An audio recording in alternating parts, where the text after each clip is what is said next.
Yeah, now live.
Well, greetings world and greetings 7-Spot. It is time. You know it's time. And this is a very special time because we are having a virtual and socially distant time in Norway. And I'm going to be bringing some folks into the show here. And first off, I'm going to say hi to our featured guest. Now, Eystein, can you please pronounce your names for us? Oh, Øystein is my name. Øystein Åneby, but I think that is difficult. Øystein, yeah. Okay, Eystein. Hopefully I got it right and I'm not insulting you. But joining us all the way from Norway, somewhere north of Oslo, is this outrageous but wonderful vehicle. And before we get into all the goodies on that, I'm going to bring in our guest host, or our co-show host, John Minion with the Northwest Car Owners Group. And I'm sure he's got a zillion questions because he used to work in Norway. And a co-host, Trevor Rolfe, who has helped us with interviews before. And I think he's got something special that he's going to help us with in the future too. Enough on that. But how are you doing these days, Trevor? I'm doing very well, thanks. Apart from discovering my son spilling oil out of his car engine all over the drive, which is why I was a bit late. Clear up an oil slick, but you know, apparently it's all part of the learning curve. Excellent. Excellent. But who's going to fix it? I bet he gets you to fix it. Yeah or no? No. He's got his mate lying under the car on his back, so I've just moaned at him about the mess and left. And just left it. This is much more important. That's the problem with kids. They don't know how to use diapers. Well, this is the best. I don't want to distract from the whole thing, but this is the best bit. They carefully drained it all into an old oil container with the side cut out, not realizing they got the wrong cap on it, and it was all leaking out all over the floor anyway. Oh dear.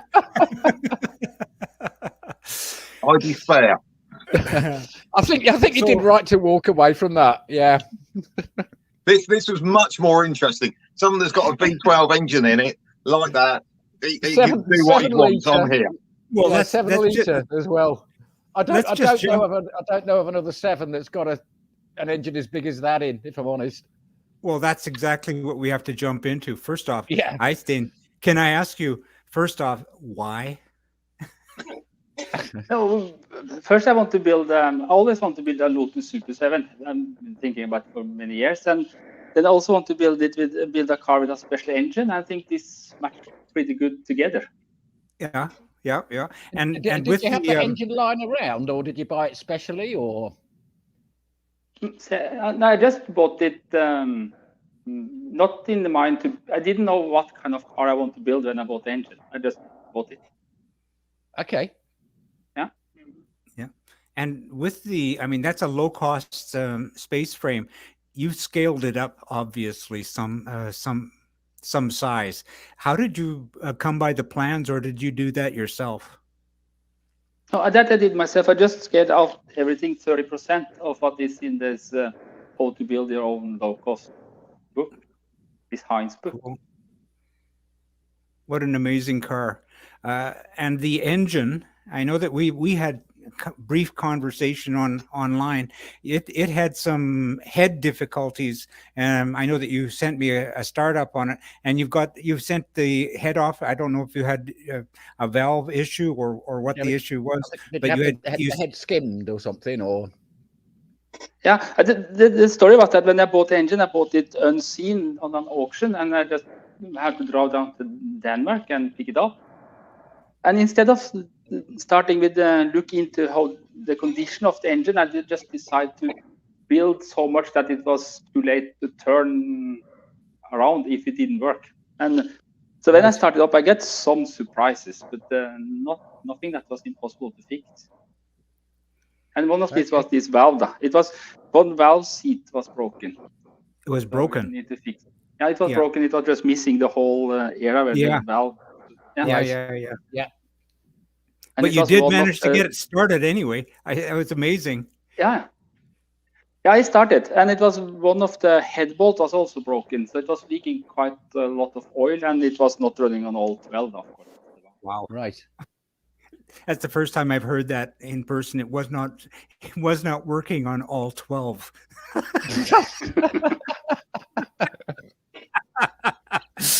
That's always a first. It's hard to notice. Actually, you need to feel on if it's warm on all 12 exhaust pipe, because it's right. Yeah, it's so big. How long have you been built? What did your missus think when that arrived on the drive? No, this was not the worst. When I bought my first plane, then it was more interesting. But this was just normal happening in the days, you can say. Because I saw you're also into your flying as well. Yeah, you're obviously got a pilot's license. Yeah, I have a pilot license. Yeah. I've actually, unusually for me, I've done some research, because interestingly, over in the UK, there's a guy that's put one of these into a Rover SD1, which I don't know if you're aware. In Norway, that was a 1970s English car. Yeah, my dad had one. Great cars. Yeah. Yeah, but someone's put a Meteor engine in one of those. I've seen that, and he has quite a lot of information on the internet, and also some YouTube videos, and I've been following that and to see what he has done. Yeah. Because I noticed he used a Jaguar XJS cylinder, XJS gearbox from a V12. What have you done for gearbox? Today, it's sitting as on Tremac transmissions, on 6-speed transmission from some STV Lightning. I don't Dodge Ram, but I don't know if it's strong enough because it will hold like 1,000 Newton meter, but the engine is 2,200. So we will see. Yeah, I would think that you're going to be burning through clutches so fast. I don't know how that's going to work. Something on the brake, probably. Yeah. Because as I understand, because these engines are around about 600 or 700 horsepower, I think, aren't they? I got to about 600, and then I think 1,500 foot-pound of torque, which is massive. That's what I mean. The clutch is going to burn right up. Is it the normal clutch that you put in the vehicle? This I'm struggling a little bit, but I'm using a Sinter clutch, so we'll see how much it hold up. I think something else will break. Yeah, probably. I don't know. We will see. I think the biggest point maybe be the input shaft on the transmission. Maybe, I don't know. Yep. But many people make some step-up gear, so when the engine revving 1 RPM, the step-up where the flywheel will run like 2 to 3 revolutions per minute, and then Sorry, carry on. Yeah, and then you will reduce the torque quite a lot if you do that. But I've not done that yet. But if it just break, I will do it. Yeah. That was interesting because that was my next step in the transmission was the rear axle, because the guy with the SD1 said exactly the problem you said, that because of the revs, and it's an engine only, as I understand it, designed to do like 1,500 to say 3,000 revs. Normally you would be looking for a rear axle that was like 1 to 1.5 or something very low, and he did that very thing with the step up on the gears. Yeah, it's quite normal to use the step up, but I will try to finish more before I start that project to make a step up. What have you done? Go on. Sorry, carry on. Yeah, the transmission is over. It's an overgear. I don't know how to say in English. It's overdrive, like 0.5, and I have a rear axle that is 2.5. So it's not so bad, but it will be a very big step between the first and second. Will be not very much moving, but when it comes up to fifth and sixth speed, then it will be a very big difference. I don't know if it will work. Listening to see. It'll be an adventure. I've got a question for you. In the pictures that you sent to me, it looks like the suspension right now is a little bit firm. I don't think you have any shock absorbers at this particular point. What are you planning to do with that? I also think that you are going to have to redesign your at least your upper forks on the upper suspension arm. Yeah, that is. I can show it more closely, but I can try to show it. But no, it's not any springs that at all. I just gonna say that that makes for a pretty firm ride. Yeah, that is pretty. But these are just to be able to move it, because it was stuck so long in my garage. I just had to make it movable. I'm just thinking, once you get your suspension, or sorry, your shocks in there, that's going to take up quite a bit of space. You may have to redesign your upper suspension arm. Yeah, and then also there is because of it's not much space. There's see that it's going to whatever you're going to put in there. It's going to be pretty beefy. Yeah. So, and I was also thinking maybe it's possible to make some and put the shock absorbers more like interior, cantilevered. Yeah, cantilevered. Yeah, that'll be awesome. Back into the center shocks. Yeah. You could use how you could get around that is by exactly what I say. Have the shocks inboard and have rocker arms to operate them rather than having them outboard on the suspension. Yes, that would work. I can also go up here because it's quite a lot of space. Yeah, you do have a little bit of extra space compared to your normal size 7. On a 7, you've got nothing. Yeah, unless it's been designed from outlet to go inboard. We've got nothing on ours. But yeah, you've got quite a bit of space just behind the radiator there, looking down. Yeah, you have quite a lot of space on this one here. Yeah, plenty. Because the engine is so tall. One thing that did fascinate me was all the connections for the carbs and the inlet. If you look straight down the center of the V. Yeah, that I can show. That is also a little bit challenging, but we will see how it works. I appreciate you're on a PC, aren't you? But look at all those connecting rods. Absolutely amazing. It's possible to see in there, but when you're moving here, it's a linkage to each one of the throttle bodies. Wow. So just incredible engineering. What is the induction system there? Is it fuel injection or carburetor? It's fuel injection. So you can see the injector here. Yeah, I see now. Yes. Yeah. Because another question I had was, as I understand it, because the Meteor engine originally was put into tanks, as I believe, and it was designed to run on lots of different fuels depending on where it was in the world. So they said it was quite detuned. Have you changed anything to increase its performance, or is it okay as it is? The only thing is that the inlet and the outlet manifolds, because now it's individual throttle bodies, and before it was a huge carburetor, and it was quite narrow between. Also, the inlet was quite narrow, but that might give some more performance, but I don't know. Okay. But I didn't do anything with it. One carb is feeding 2 cylinders, looks like. Originally, it was just one big one, but today it's totally individual. So you have a. Let's see. If I can make it. Yeah. Let's see. Individual. So this is totally individual. Yeah. No. And that is a little bit challenging because it's really hard to synchronize. But I will see if I manage, and if I don't manage, I think I'll just build it like a normal fuel injector with one or 2 throttle bodies. Yeah. Because right. Okay. Yeah. Got you. It's really hard to make all this in sync. But it's quite cool. You see. So just so we could, there is one air intake on the engine feeding 2 cylinders. No, 1 cylinder. Okay, because I could only see 12. Well, there's 12. Well, we would call them bow mouse in the UK. The air intake. No, it's actually more because it's on the other side. But okay. Okay. I'm not finished with them, so it is one for each. I see. Okay.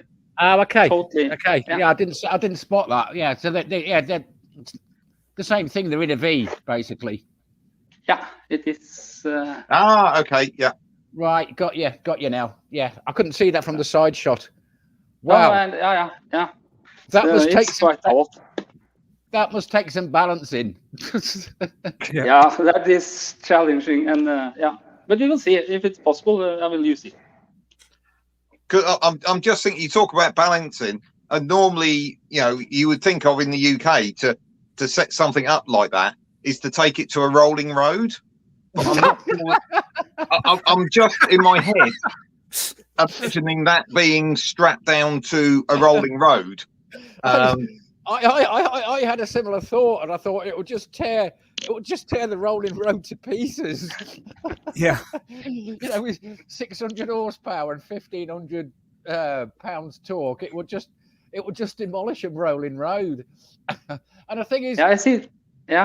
I saw some people in Sweden is building a car with it, and they have turbocharger on it also, so they have much more power. And then the rolling road didn't have any chance. I saw that. That was totally insane. That car. Yeah. I got another question for you about the interior of your car. Typically, in a 7, you sit in it. I think because of the size of the engine with your seating, you might be sitting a little bit more on it. Is that about right? Yeah, I can try to show. Yeah, that was a little bit on this point. You need to sit a bit higher in it than you do in a normal one, because it's or else you won't see over it. I was going to say, you got to see over the engine, because the engine's obviously very tall. Yeah.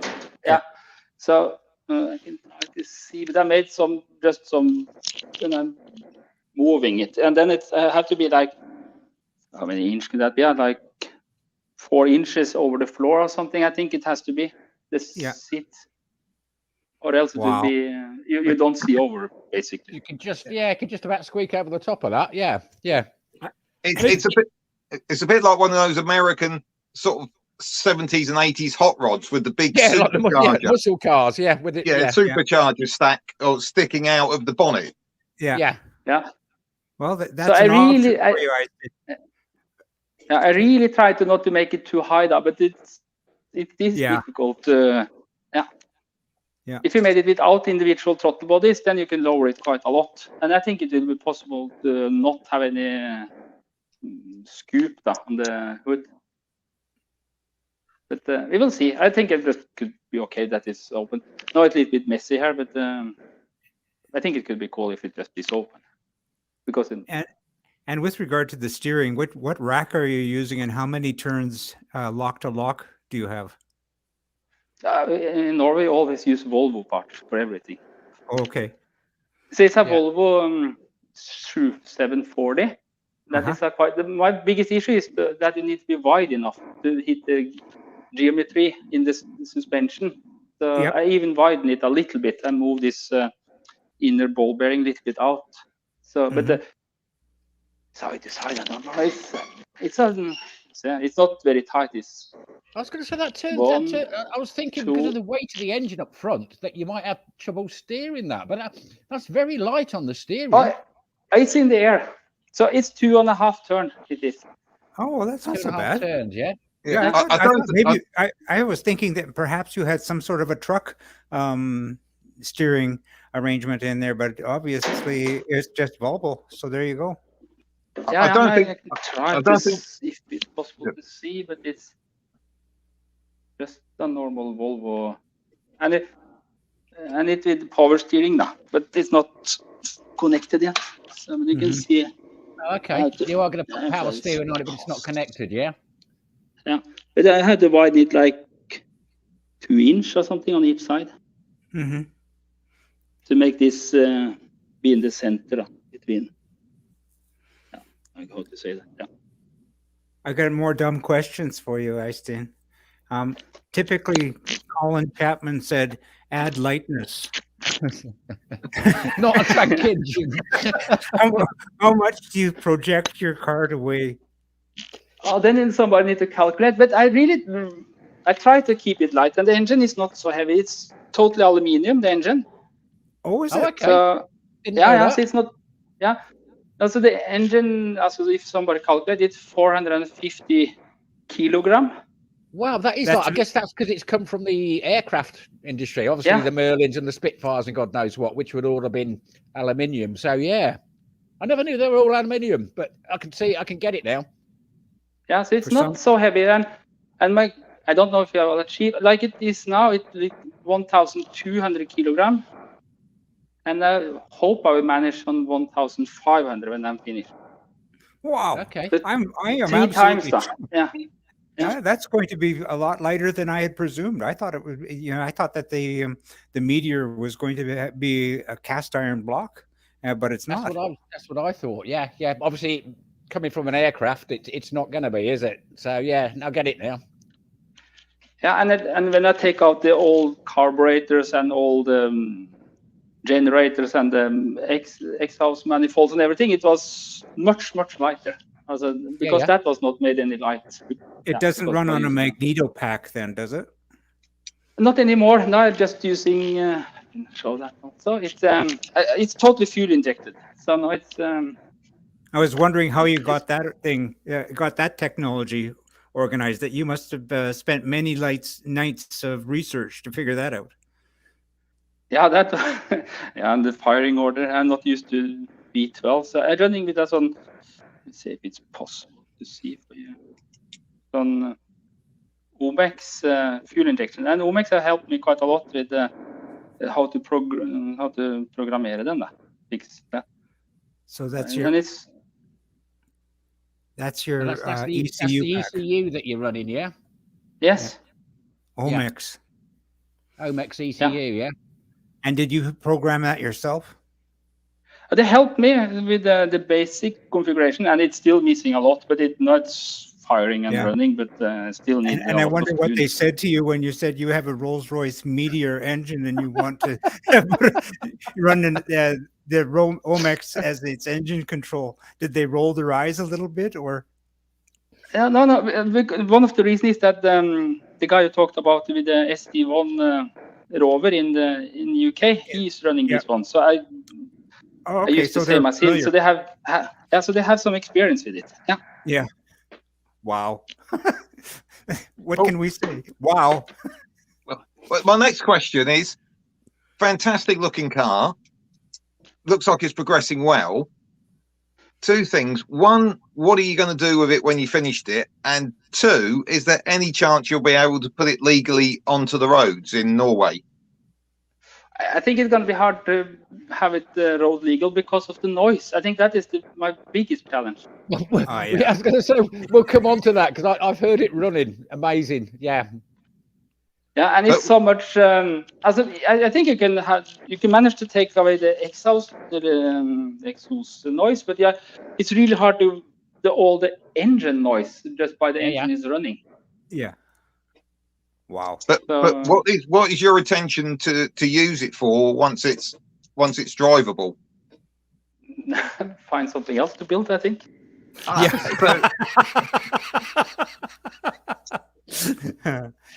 Wow. So is it the building of these projects that really interests you rather than enjoying the end product? When you're building, you're thinking about what you're going to use it for, and you have a lot of thoughts about that. But in the end, when you're finished, you're often ending up with just selling it and build something new. Yeah. So absolutely. I think the building is the most interesting. Yeah. I agree with you. It's an engineering process. Yeah. Yeah, I was going to say it's the whole engineering process of working out what will and won't work and how you can get around problems. Yeah. Yeah. And can I just jump in with another question? How do you get on for parts? Because I can't imagine you can go to your local motorcycle part or motor car parts store and ask for. Alfred's won't stock them. Exactly. How do you get on for like sort of? You said you replace valves and things like that.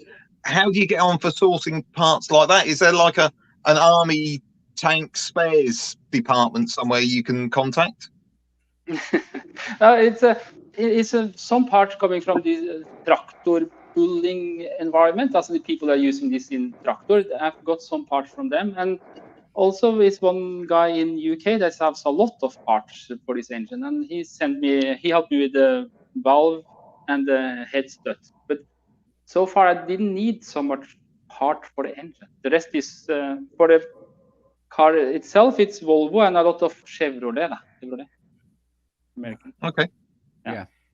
I'm going to ask a really dumb question now as well. What size fuel tank have you got?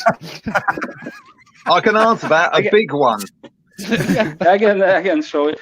Also, today is not so very big. Today is this little red one. There you go. Yeah. Oh, okay. Yeah. So, but that should get you almost down the driveway, I would think. I can start it at least. Yeah. Back again. So and it's running on avgas, yeah, aviation fuel or normal petrol. Just normal petrol. It's very low compression. Yeah, it's like 6-to-1 or 7-to-1 in compression. So this will run on basically everything, I think, more or less. It's very low. That was following on from the question I asked earlier about the fueling, because that's when I did the research on it. It was a case. It was designed with that low compression. So when you're out in the middle of the back streets of Ukraine or whatever, you can almost fill it up with whatever you want. And even if it's a really low octane, it will still run. So I didn't know whether it must be a bit of a challenge to get the head for one of those skin to increase the compression, I imagine. I think I don't know. I'm not. It could be very cool to have it like 10-to-1 or 11-to-1 or something. But I think it's quite a lot of work to manage to do that. You need quite a big milling machine. Yeah, you need a really big one, much bigger than I have at least. And I think then again, I think you need to look into what the people with this tractor is doing. These pulling machines, they do this, and I've got another dumb question. Is that a rally handbrake that you put on that for skid steer? No, it's actually the transmission. Oh, is it? Okay. I was hoping you were going to say that. You said you got a 6-speed on that, yeah? Yeah, it's 6-speed, yes. And reverse? Yeah, and reverse, yes. And reverse, yeah. Wow. I don't think you need the hydraulic handbrake to do any sort of skid steer, because with that much torque and that much horsepower, you just put a bit more throttle in and it'll go whichever direction it wants to. Absolutely, exactly. Yeah. Yeah, and they probably brake quite a lot also if you just let off the throttle. I think it's will brake quite a bit. Yeah. So, but this is I can see this is the oil tank now. It's like 30 liters of oil. I was expecting that to be bigger for some reason. To cool that V12. No, I think that's the oil tank. So is it a dry sump engine? Do you mean? Yeah, it's a dry sump engine. Yeah. So that's the engine oil. Yeah, the engine oil. Yeah. So I have like 150 liters of gasoline and like 30 liters of oil. So it's quite a lot. And I need to use. It was some huge starch engine on it when it arrived, and it was really heavy. The starter on that, is that the gearing there? I can see. Yeah, so that is just because the flywheel. Yeah. So first I put in one starter and it wasn't strong enough, and then I just put in one more. So now I have two. Yeah. I was going to say, I mean, I know it's low compression, but even still, turning over a V12 like the size of that, 7 liters, that's going to take some power. Yeah. It's 27 liter, and it's like 2.2 in one cylinder. 27 liter. Yeah. And just a quick question. Is that 24 volt rather than 12, I guess? Yeah, it's the 24. Yeah, 4 for each cylinder. So it's a really nice engine. Also it's really, really nice inside. No, sorry, the battery power, is it 24 volts? Oh no, it's 12. I'm running 12. Just a small normal battery. Not that. Oh, really? A normal battery to turn over that. That's impressive. I would have thought it was bigger. I mean, my sister-in-law's got a 1956 T-Bird, and she has a huge battery in it. I guess because it's low compression, and I can see the gearing's quite a large one there. That you don't have to ramp it up to 24 volts. You can stick with the 12 volt, and it'll still turn over. It's turning like 120 RPM or something. It's okay, because in the beginning it was only turning like 20 or 30 RPM, and then it didn't manage to activate the ECU. It was not fast enough. Yeah, you answered the question I was steering you towards, because I watched the SD1 video, and that was exactly his problem, that it needed 120, 130 RPM to be able to trigger the ECU, and originally when they start at about 30, don't they? So it was something you needed to do to be able to work the fuel injection on the ECU. Yeah, it is. Yeah. And how long has it taken you to build this, Øystein? It's very soon. I had it. I think I bought the engine in 2014. But I'm not working on different things all the time. So this is on and off, and So Just to go back to one of Jim's comments about fuel usage, and I know you haven't had a chance to drive it yet, but again, I know I'm referring to this SD1 video, but the guy driven from England to Germany, and he calculated what he did miles per gallon, and off the top of my head, I think it was something like 16 or 18 miles per gallon. He said literally, which I thought you could look, Charlie Brooking, I think the guy's name, you can look him up, and he said it was literally down to the fact that it's doing like 1500, 1800 RPM. It's got very little load on it, and it's just chugging along. He said obviously around town it's not very good. Yeah, that's what I was going to say. Yeah, I'm surprised at that 16 mpg. Wow. It was something. I meant to. I mentally noted it, but then something rubbed it out. So, but yeah, it was an incredible. You expected him to go like, I don't know, 4 miles per gallon or something like that. That's what I was thinking. Yeah. If it's not any, you just need some gas in every cylinder, but then it's not any. It revs very slowly. So maybe it's possible. I don't know. And the other thing of it, of course, is it's not actually working that hard. It's not as though you're like at high revs or high load, because that engine was designed to push a tank along, which I don't know, probably weighs 15, 20 tons. Yeah. And it's pushing something along here that weighs 1.5 tons. So it's not really working too hard, is it? No, exactly. No, I think it's more or less idling. Yeah, more or less idling. Yeah. I was going to say, both Jim and I have got bike engines, and they are very highly stressed. You know, we're revving to 13,750 revs.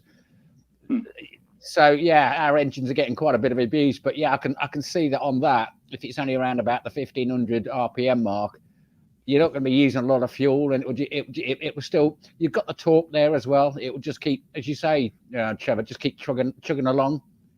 Yeah. Yeah. I'm just totally gobsmacked. I don't even have words. It's just like, right. It's amazing. I got a question for you, though, not necessarily about this car, but you also have had some pictures of your other cars. Do you drive competitively? And I'm not driving for a few years now, but before I drove quite a lot. Hill climbs and rally on the forest. So, yeah, I have also an Escort Mark II with a BTE. Is that the rally car? It looks like it's fitted out as a rally car. Yeah, that is a rally car. Yes, yeah. Wow. That is also a cool engine to use in the Lotus. That is all for the BDA BGA engines. That is also, Meteor. high-driving engine. Yeah. I can ask a question, and I'll give you the background to this question. There's a guy in England, I don't know if you've come across him, called Alan Milliard, who's made some incredibly brilliant. He's made some incredible things, mainly motorbikes. But he's put a Dodge Viper engine into a motorbike. As you do. And which he's done by basically leaving the engine as the frame and putting a subframe on each end, one holding the front wheel and one holding the back wheel, which, is the obvious way to do it.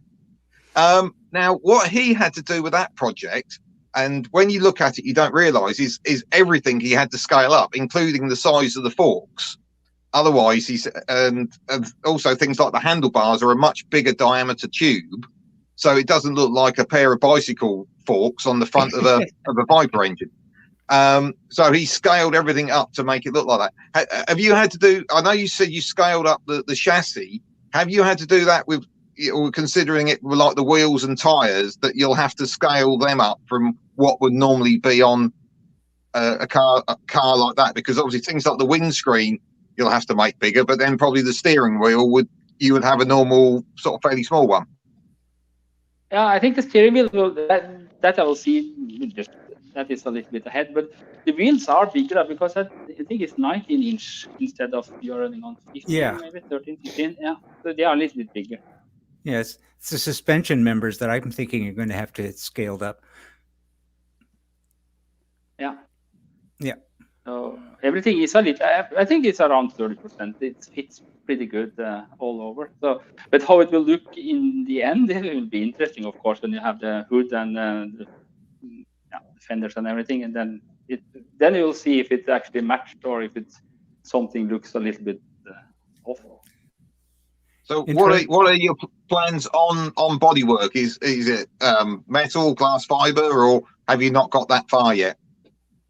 The only thing I know that I'm going to use aluminium on the side like you normally do, but for the wheels, I don't know what is the easiest. If it's easier to make them from aluminium or if you try to make in fiberglass. That I don't know yet. You'll figure it out, I'm sure. Yeah. It's a little bit in the future still. Yeah, absolutely. And dumb question, going right back to the radiators. Did you manufacture that? Or is that, where did the radiator come from? Oh, that I just bought some. I think I just bought it off a shop that have a lot of different radiators, and I just fixed one of them.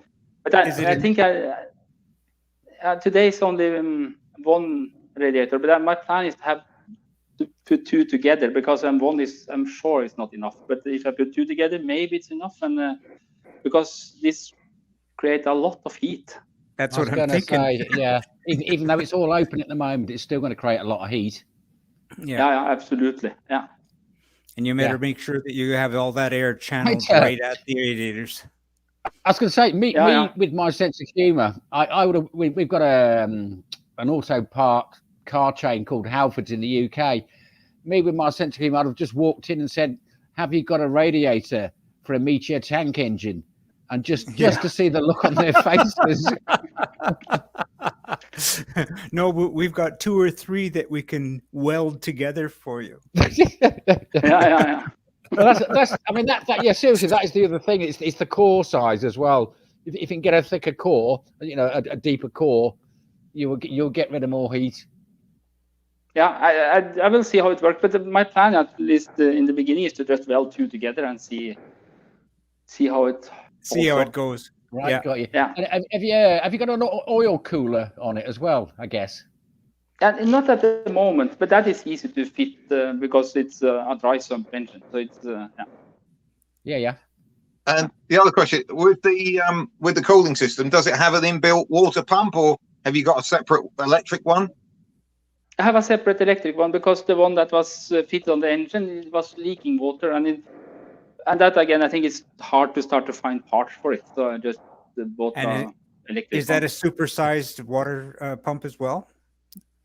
No, I don't think you need the water pump to be so very big because it's only.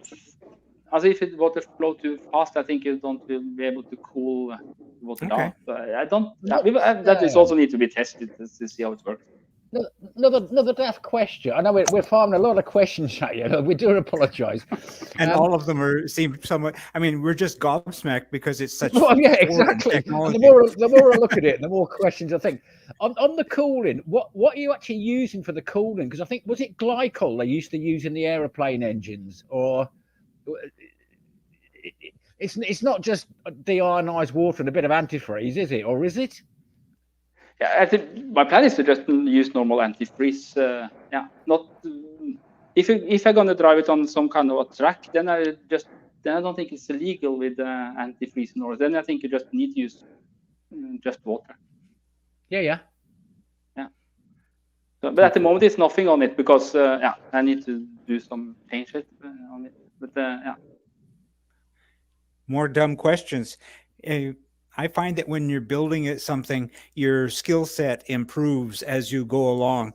And I'm wondering how much welding experience you had and how proficient you are now after coming this far, because I'm looking at those exhaust pipes and your headers. They are amazing pieces of work.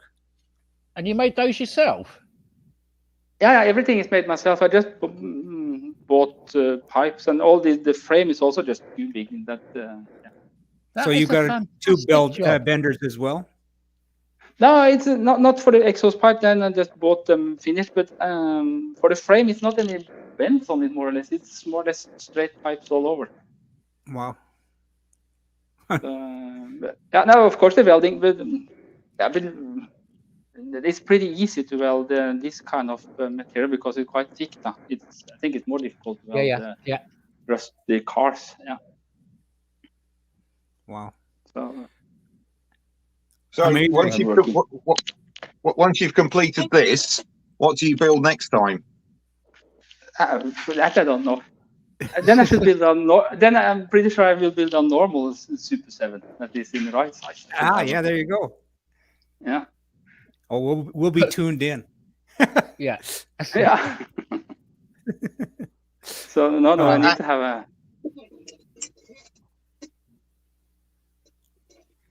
Absolutely incredible bit of engineering. Absolutely. Quite impressed how far you got with it and how you managed to scale everything up as well to make it look right. Because otherwise, it could just look like some kind of kid's toy with a silly engine in sort of silly big engine in the front. Whereas it does look like you've got it quite balanced. Like something my younger boys used to build out of Lego. I know what you mean. Well, typically, I am far from an expert on this because I've never built. I've built mine from a kit, but basically, I know that low cost has, for instance, many different sites around the world for building these things, and certainly you can choose a frame of your choice and then start building. But in this particular case, you chose a frame, and then you had to scale it up to the size of the engine, which in itself is a bit of an engineering process. So my hat goes off to you, Eystein. That's just remarkable. Yeah, thank you. Yeah, and I need to use round pipe instead of square pipe because of the strength. That was one of the calculations I need to do. Yeah. Absolutely. Round tube will save you a little bit of weight as well. I know. Wow. Yeah. No, you don't want it to. too thick either. So because I still want it the light as possible, even if it doesn't. It's really the flexing though that's the big issue with all that torque. Yes. That is an issue. Yeah. And then looking at your cockpit area, obviously you've put the extra round tube on the side so you don't get as much flexing through that area, because that's the area where you would normally get a lot of flex. Is that the reason for the extra tubing in that in that area? Yeah. Also, and there I'm missing something. I will make a cross. Yeah. That is not finished yet because I will have a because now it's, let me see. You can see now it's very open here. Yeah. So I need to make something more here because I think it will be a little bit weak how it is now. It's an interesting situation because in most applications with a 7, you kind of step down into them, but I think you might need a bit of a step or two to get up and into it. Yeah, it's quite high to step inside it. It is. Yeah. But amazing. Yeah, and because this pipe, before it was only the lower of this pipe, that is actually how it should be, but then it was too, then it become too low, so it was sitting too high up in it. So then I put this extra pipe on it. Yeah. That is just for how it looks more than the strength, actually. Unbelievable. I've got no words. It's just like I'm just sitting here awestruck. It's just like the most amazing thing I've seen ever. I've got to say, I'm out of questions. Yeah, me too. But Einstein, you've given us a better part of 45 minutes on this amazing project, and I can hardly wait to see when it is done. And all I can say is, please keep us up to date. You know, keep me up to date. Yeah, can we hear it run? Or is that not possible at the moment? It's not so easy now because it's inside and there's this thing called carbon monoxide, John. Yeah. Especially in this cylinders, quite a bit of it. I thought the problem might be it'll damage the foundations of the building. It was certainly wake the neighbours up as well. Yeah, absolutely. And in the beginning, when I had the timing that's right. It was backfiring. It's 1,800 hours or almost 1,900 hours in Norway right now. So it's you're catching me at about 10 o'clock in the morning, and so it's a little bit later. So, gosh, thank you so much for the time you've given us. This is just absolutely phenomenal. Yeah, thank you to be on your channel. It's really cool. So I'm not so used to this, but it was fun. Believe me, I've always said just be yourselves, and actually the cars do the talking. We just are the vessel that opens and closes our mouths, but really it's the cars that do the talking. Yeah. I hope I will run it one day. I will try it. Okay. Absolutely. Pleasure talking to you, and I know we've thrown a lot of questions at you, but it's just such an amazing car. Well, an amazing engine. So thank you very much. Yeah, thank you. Yeah, thank you very much. It's absolutely brilliant. Absolutely, guys. So I'm going to say thank you for joining us today, and we will see you at 7 Spot. Be seeing you. All right, guys. Thanks a lot, everybody. Mga tak. Yeah.